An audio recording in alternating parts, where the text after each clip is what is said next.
جی پھر مفعول الگ الگ طرح کے ہوتے ہیں، مفعول مطلق ہے، مفعول بھی ہے، ہم جب اس کو گرامر کی کتاب میں پڑھیں گے تب اس کے بارے میں مفعول کی کتنی قسمیں ہوتی ہیں اس میں ہم پڑھیں گے۔ ابھی اتنا ہم سمجھیں یہاں کہ یہ مفعول ہے، آبجیکٹ ہے یہ، کیا ترجمہ کریں گے اس کا؟ میں آپ سے بہت محبت کرتا ہوں اے ہاشم، یا ہاشم، یا حرف ندا، ہاشم منادا، یہ پہلے آ چکی ہے یہ بات۔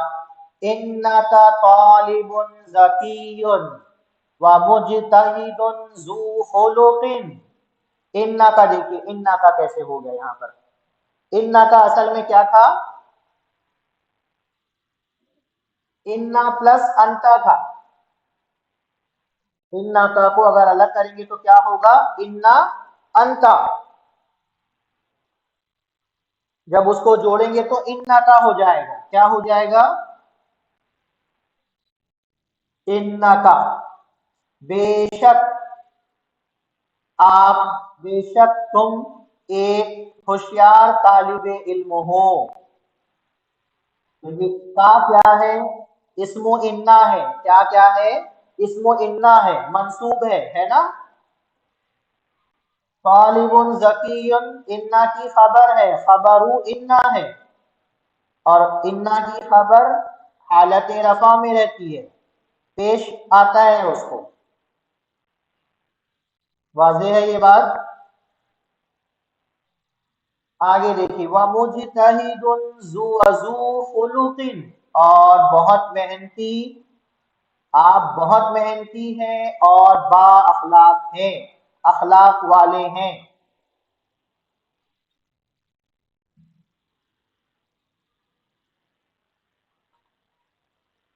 یہاں ایک نیا لفظ آ رہا ہے،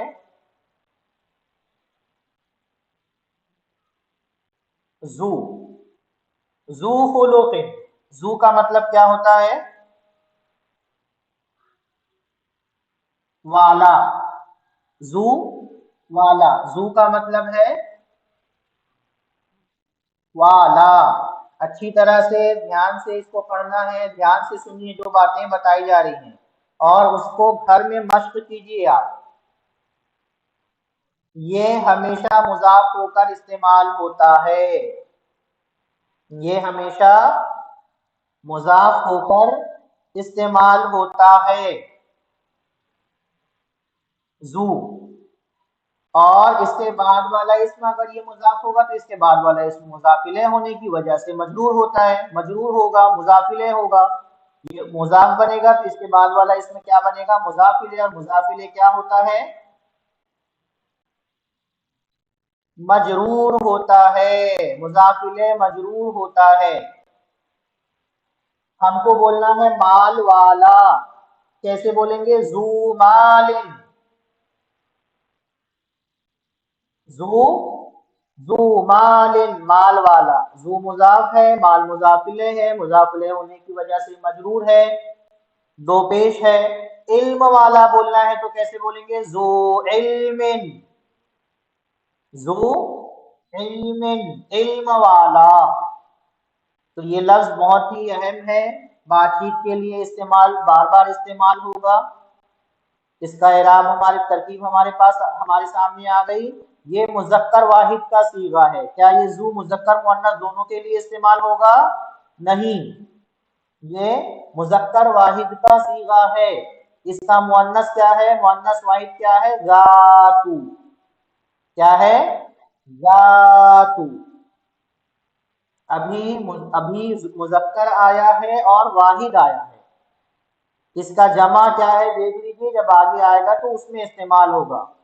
بلال ذو علم وفاطمۃ ذات خلق، بلال ذو علم وفاطمۃ ذات خلق،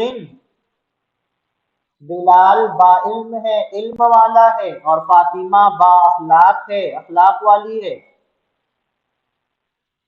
تو مذکر اور مؤنث کا استعمال کیسے کریں گے یہاں پر واضح ہے، ذو اور ذاتو واحد ہے، اور اس کی جمع مذکر کے لیے ذو اور مؤنث کے لیے ذواتو آتی ہے،